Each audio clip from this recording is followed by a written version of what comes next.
Hello guys, welcome to the lucky tales channel. ఈరోజు మా అమ్మ స్టైల్లో పెసరపప్పు చారు, కొరమీను ఫిష్ ఫ్రై ఎలా తయారు చేసామో మీకు చూపిస్తాం, చూసేయండి. ముందుగా పెసరపప్పును కుక్కర్లో పెట్టుకుని 3 విజిల్స్ రానివ్వాలి. మెదిపేసుకుంటే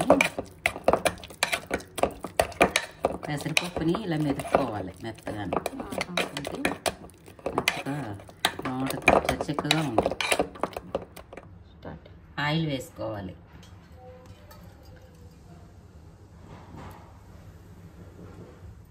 ఇక తర్వాత పోపు గింజలు వేసుకోవాలి.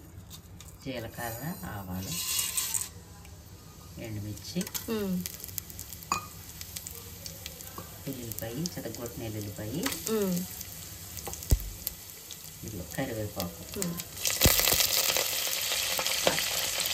ఈ పెసరపప్పుకి తాలింపు ముందేసుకుంటేనే బాగుంటుంది.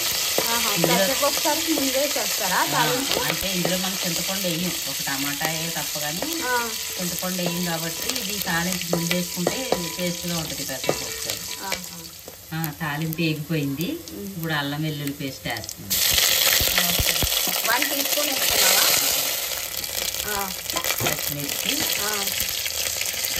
ఉల్లిపాయ,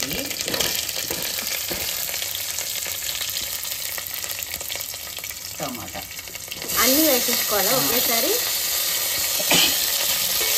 అన్నీ వేసి కొంచెం ఫ్రై చేసుకోవాలి. ఉల్లిపాయ, పచ్చిమిర్చి, టమాటానా ఇవన్నీ కొంచెం ఫ్రై అయ్యాక అప్పుడు మనం పప్పు వేసేసుకోవాలి. ఓకే.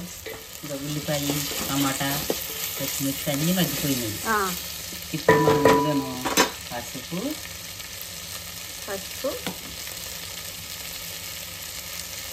ధనియాల పౌడర్, కారం, సాల్ట్, టేస్ట్ సరిపడా సాల్ట్. ఇవన్నీ వేసి మళ్ళీ ఫ్రై చేయాలా కాసేపు? కొంచెం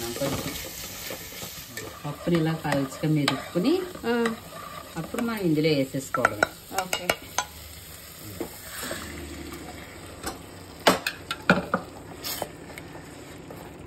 కొంచెం వాటర్ వేసుకోవాలి ఇందులో. ఈ పప్పులోను 2 గ్లాసులు వాటర్ వేసుకుని మరగబెట్టుకోవాలి. ఓకే. పప్పు చారుని మరగబెట్టుకోవాలి. ఇందులో చింతపండు అవసరం లేదు, ఎందుకంటే టమాటా వేసాం కాబట్టి చింతపండు అవసరం లేదు. ఓకే. మరిగాక మనం కొత్తిమీర వేసుకుని దించుకోవడమే. సాల్ట్ టేస్ట్ చూసుకుని సరిపోయింది. తాలింపు కూడా ముందు పెట్టేసాం కాబట్టి తాలింపు అవసరం లేదు. ఈజీగా కూడా అయిపోతుంది, టేస్ట్ గా ఉంటుంది. చివరిగా మనం కొత్తిమీర వేసుకుని దించేసుకోవడం అంతే. ఎంత చాలా సింపుల్ గా అయిపోయింది పెసరపప్పు చారు. అయిపోయింది. ఇందులో ఏమేమి మిక్స్ చేసామమ్మా? ఇదిగా ధనియాల పౌడర్, ఉప్పు, కారం, కాన్ఫ్లవర్, పసుపు, అల్లం వెల్లుల్లి పేస్ట్. ఓకే. ఇది చేపలకు పట్టిస్తావా? చేప ముక్కలకి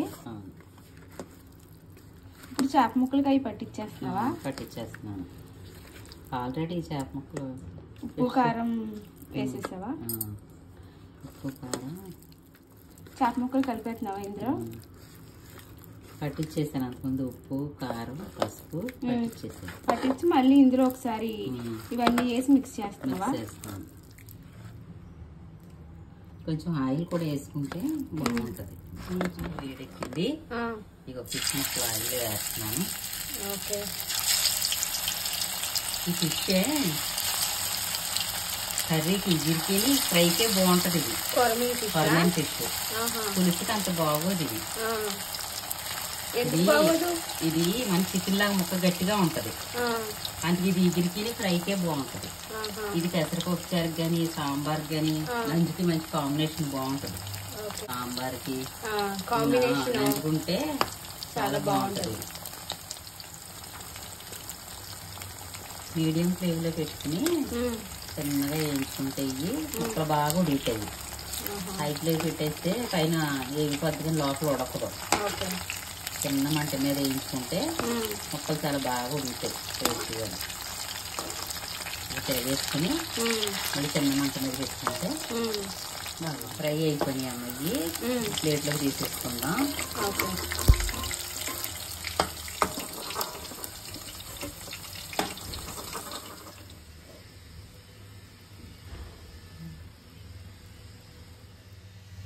ఇక మిగతా ముక్కలు కూడా వేసేస్తున్నాను.